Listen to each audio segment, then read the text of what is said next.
Meron tayong napansin din dito, meron siyang secret key ng susi. Alam nyo ba na ang ignition key niya ay pwede siyang susian, boy.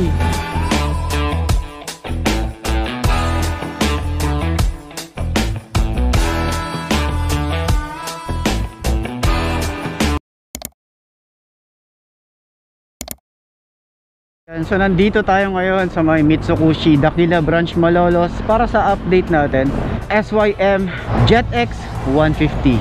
Para sa lahat ng mga gustong kumuha nito, yung kanilang contact number at yung price nitong motor na to. Ayos na ayos yan. Tingnan nyo naman, para sa price range niya na 88,900 at yung down payment niya ay 5,000, mukhang sulit naman itong EFI na to.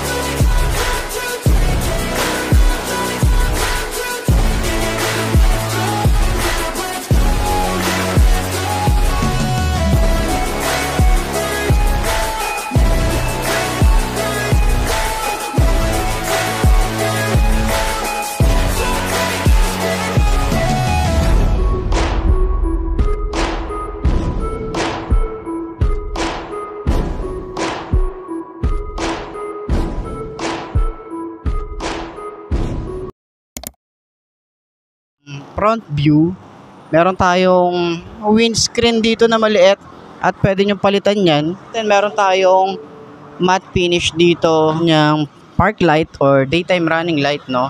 Gusto ko yung design dito.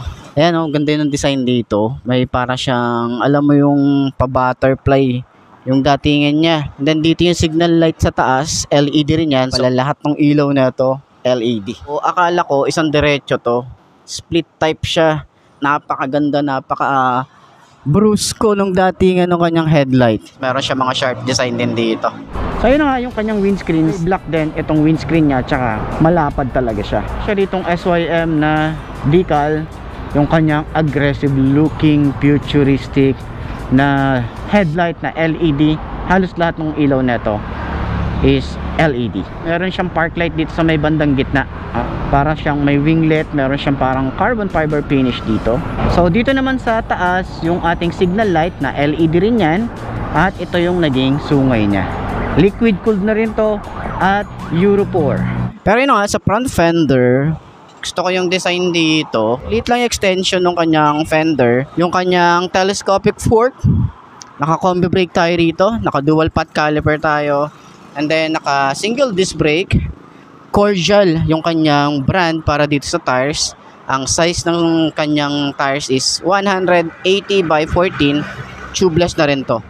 Then kagandahan, gusto ko yung itsura ng kanyang mugs. Yung kanyang front fender CBS ng motorcycle. Ito ay naka-telescopic fork. Meron tayo ditong reflector side by side. Naka-dual path caliper tayo dito pero wala siyang brand. Naka-disc brake, naka-mugs, at naka-tubeless na rin itong tires na to. CST ang brand na to. Size naman dito is 190 by 14. Napansin natin dito sa ilalim, meron tayong EFI by Bosch. Meron tayong gully board dito, hindi siya ganong kalakihan or kaluwagan. Dito nga pala yung ating battery. Meron tayong utility hook. And then, ito nga pala ay keyless. Side pocket dito. Malalim din naman yung side pocket dito. Then meron din tayong side pocket dito. Pinupush nga pala to para ma-open. Susi or remote. Ayan, yung remote nga pala na ito. Dito, meron siyang secret key. Ayan o. Kada susi or kada remote, meron pinupush dito. So meron siyang susi. Baba lang natin to, no? Tapos suksok natin dyan. Pwede na natin sa seat. Ayan. Ayan. So kagandahan din dito, meron tayong USB port. Ayan, ready to go na yan. So, cable na lang yung kailangan nyo. Gaya ng sinabi ko nung nakaraan, dito po yung ating battery. So binubuksan lang to. Ito yung itsura ng ating relax position ng ating paa. Side pocket niya. So ganyan nga pala siya binubuksan. Napakaluwag, boy. Ang luwag ng side pocket dito. Grabe. Tapos dito sa may bandang taas, nandito yung ating USB. Okay, ready na pala siya. Cord na lang yung kailangan nyo. Alam nyo ba na bukod sa keyless itong motorcycle na to, alam nyo ba na ang ignition key niya ay pwede siyang susian, boy. Okay, secret eto, pero hindi na siya secret dahil napakita ko na, no? Dito kasi pinipress itong part na to, press nyo lang yan, tapos may hila nyo na. Ayan ang secret susi. So, yung kanyang itsura ng ating handlebar, naka-upright position tayo rito. Para siyang merong carbon fiber finish eh. Dashboard niya, oh, fully digital. And then dito, idling stop. Pwede nyong i-off, pwede nyong i-on. On and off ng kanyang headlight. Yung kanyang push start, throttle, mababaw din. Sa side, meron tayong flasher, high and low, busina, and then signal light.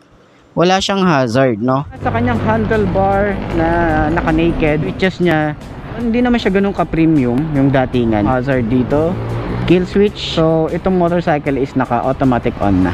Tsaka naka-fully digital tayo rito. And dito sa dashboard niya is meron siyang parang carbon fiber looking. Yung upuan, maganda rin yung itsura. Ang macho nung upuan niya, oh. Meron tayo rito ang compartment. Dito nga pala yung coolant. Sa kanyang grab bar, ganda ng design din dito. Ating radiator, and then yung cover, maganda yung style. Tayo ritong tire hugger, dual path caliper tayo rito.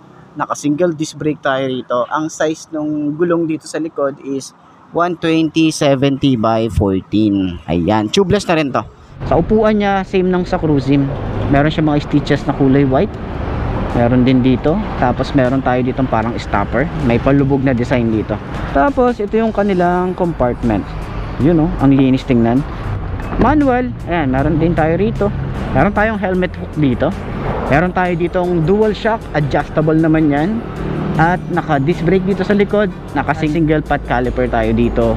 Naka CST yung ating brand ng tires. Naka mugs. Ang size nung tires dito ay 110/80 by 14. So meron din tayo ritong tire hugger. Yung grab bar, ganda. Para sa kanyang taillight. Ito yung taillight nya, split type yan. Yan yung taillight. Ito yung signal light natin. Meron tayo ditong bulb type na plate light. May reflector. Malapad na rear fender. Tayo ditong swing arm. So sa tambucho nya na stylish yung datingan. At wala siyang cover dito. Maganda rin yung kanyang radiator cover dito. Gusto ko yung design dito sa pinakadulo ng kanyang pipe. Yung kanyang taillight. Napansin natin dito, para siyang tawag dito si Icon. Ganda ng kanyang rear fender. Meron tayong plate light dito. Maganda rin yung design ng ating signal light. Yan, tsaka flexible siya, oh. Naka-mono shock tayo rito. And yung ating panggilid, ayan, naka ESP Plus na rin pala to. Meron tayong Euromotor dito na naka-emboss. Tayo ritong kill switch side stand. Ayan. Tapos kagandahan din dito is naka kill switch yung ating side stand. Ito naman yung ating foot pegs para sa angkas. Ganda rin yung design dito. O yun na nga, yung JetX na emblem, isa sa mga premium na nakita ko. So wala pa rin tayo ritong kickstart. Yung CVT niya, yung panggilid niya, or yung filter niya rito, malaki. Break out of my cages. I will not be nameless. I will not be aimless. Am I gonna chase it? Am I gonna start, or will I keep waiting? Time